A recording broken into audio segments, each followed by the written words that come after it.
उत्तर प्रदेश में प्राथमिक स्तर की शिक्षक भर्ती की मांग करने वाले अभ्यर्थियों को आज बहुत ज़्यादा उम्मीदें थी माननीय मुख्यमंत्री जी और माननीय बेसिक शिक्षा मंत्री जी से, क्योंकि बेसिक शिक्षा से संबंधित एक कार्यक्रम को ही आज वो संबोधित कर रहे थे।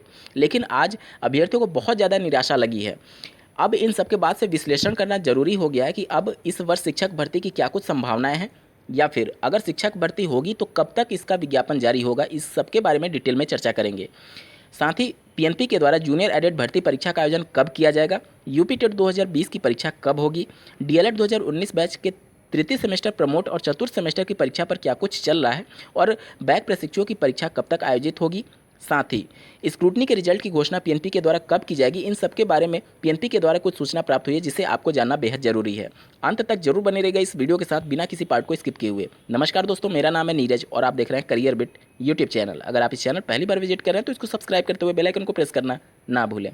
अगर माननीय मुख्यमंत्री जी की बातों पर विश्वास किया जाए तो उत्तर प्रदेश में सबसे कम बेरोजगारी है, लेकिन जब देश के अंदर सर्वे होता है तो सबसे कम बेरोजगारी वाला राज्य भी उत्तर प्रदेश है। आज सभा को संबोधित करते हुए उन्होंने कहा कि केवल बेसिक शिक्षा विभाग में 1,20,000 से ज़्यादा नए शिक्षकों को नियुक्ति पत्र दिया गया है। वहीं शिक्षा विभाग के अन्य उच्च स्तर और माध्यमिक स्तर को मिला दिया जाए तो 1.5 लाख से ज़्यादा केवल शिक्षा विभाग में नियुक्तियां दी गई हैं विगत 4 वर्षों में। हालांकि नई प्राथमिक स्तर की शिक्षक भर्ती के संदर्भ में उनके द्वारा कोई भी स्टेटमेंट नहीं दिया गया, लेकिन माननीय बेसिक शिक्षा मंत्री जी के द्वारा नई प्राथमिक स्तर की शिक्षक भर्ती पर खुल करके बोला गया, जिसके बारे में आपको जानना जरूरी है। अभी एक भर्ती प्रक्रिया पूरी हो रही है, तब तक अभियान चलता है सोशल मीडिया पर, नई भर्ती कब होगी, नई भर्ती। उस सरकार से आप नई भर्ती का जवाब पूछ रहे हैं जो अपने मिशन रोजगार के तहत रोज रोजगार बांट रही है। आज भी, कल भी, परसों भी, पिछले सप्ताह भर के अखबार उठा करके कार्यक्रम देख लीजिए, रोज किसी न किसी विभाग में नियुक्ति हो रही है। आज ही के अखबार में अभी माध्यमिक शिक्षा विभाग में भी हजारों प्रवक्ताओं की नियुक्ति होने जा रही है। माननीय मुख्यमंत्री और माननीय बेसिक शिक्षा मंत्री जी के स्टेटमेंट को सुनने के बाद से अभ्यर्थियों को जो थोड़ी बहुत उम्मीद भी थी, अब वो भी खत्म होने के कगार पर आ चुकी है। इस वजह से अब जानना जरूरी है कि इस वर्ष शिक्षक भर्ती का विज्ञापन जारी होगा या नहीं। देखिए, ये सब कुछ तय करेगा आप लोग का आंदोलन कितना बड़ा होता है। हालांकि अब सरकार से उम्मीद लगा करके बैठना कि विधानसभा चुनाव से पहले शिक्षक भर्ती का विज्ञापन आ जाएगा, अब लगभग इसकी संभावनाएं समाप्त होने के कगार पर आ चुकी हैं। क्योंकि देखिए, जब भी कोई सरकार किसी रणनीति पर कार्य करती है, जैसे कि सिर्फ मान लीजिए कि 5 से 6 महीने ही बचे हुए हैं आचार संहिता लगने के संदर्भ में, तो अगर सरकार के आंतरिक मामलों में शिक्षक भर्ती को लेकर के कुछ भी चल रहा होता तो आज के सभा में वो जरूर संबोधित करते, क्योंकि ये सभा जो थी 69,000 सहायक अध्यापकों की भर्ती का एक तरीके से अंतिम चरण था। आज के बाद से 69,000 सहायक अध्यापकों की भर्ती का चैप्टर समाप्त हो चुका है सरकार की नज़र में, और अगर इस चैप्टर को फिर से वह बेसिक शिक्षा में नियुक्तियां देने की बात करनी होती तो निश्चित तौर पर आज कुछ बड़ा ऐलान कर सकते थे दोनों, लेकिन उनकी तरफ से कोई भी ऐसा ऐलान देखने को नहीं मिला। तो एक तरीके से आप मान करके चलिए कि इस कार्यकाल में कम से कम सरकार शिक्षक भर्ती देने के मूड में बिल्कुल भी नहीं दिख रही है। प्रदेश की वर्तमान सरकार के द्वारा जब विधानसभा चुनाव की तैयारियां चलेंगी तो उनके द्वारा ये घोषणा पत्र में जरूर मेंशन किया जाएगा कि अगर हमारी सरकार बनती है तो हम निश्चित तौर पर पहले कैबिनेट मीटिंग में शिक्षक भर्ती का विज्ञापन जारी करने के लिए आदेश जारी करेंगे। अगर वर्तमान सरकार विधानसभा चुनाव जीत जाती है, उसके बाद से इसके सरकार के ऊपर डिपेंड करेगा कि वह उस पर कितनी गंभीरता से विचार करते हैं, क्योंकि ऐसा ही मामला 2017 में भी देखने को मिला था, जब अभी की वर्तमान सरकार ने बहुत ज़्यादा वादे किए थे शिक्षा मित्रों को लेकर के, और साथ ही साथ बीएड टीईटी वर्ष 2011 के मामले को लेकर के। शिक्षा मित्रों की हालत आज किसी से भी छिपी नहीं हुई है। मात्र 10,000 में ये मानदेय पर कार्य कर रहे हैं शिक्षा मित्र, मजबूर हैं।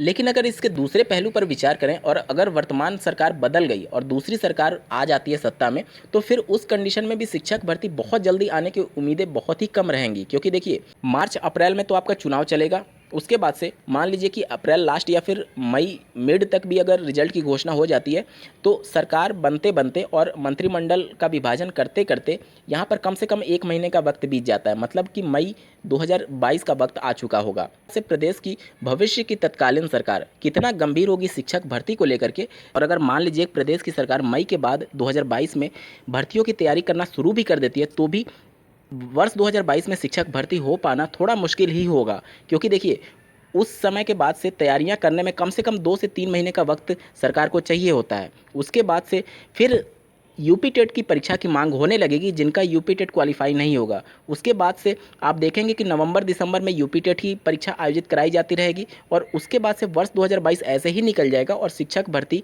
2023 में अगर आना होगा तब जाकर के संभावनाएं बन सकती हैं, क्योंकि जब विधानसभा चुनाव में चुनाव प्रचार किया जाता है तो उस समय के वादे और बाद में जीतने के बाद से बहुत चीज़ें बदल जाती हैं। उम्मीद करता हूँ आपको चीज़ें समझ में आ रही होंगी। मेरे कहने का मतलब सिर्फ और सिर्फ इतना है कि आप दूसरी सरकार पर भरोसा नहीं कर सकते कि वो सत्ता में आने के बाद से शिक्षक भर्ती का विज्ञापन जारी ही करेंगे। अगर आप लोग मिल करके संघर्ष करें तो इसी कार्यकाल में शिक्षक भर्ती पर प्रदेश की सरकार विचार कर सकती है। पहले का इतिहास देखेंगे तो कोई भी भर्ती आप उठा करके देख लीजिए, बिना संघर्ष के चाहे कोई भी सरकार रही हो, शिक्षक भर्ती का विज्ञापन जारी नहीं करती है। तो अगर आप लोग चाहें तो इसी कार्यकाल में शिक्षक भर्ती का विज्ञापन जारी करा सकते हैं। ये सब कुछ आपके ऊपर है कि आप कितने बड़े स्तर पर संघर्ष करने के लिए तैयार हैं।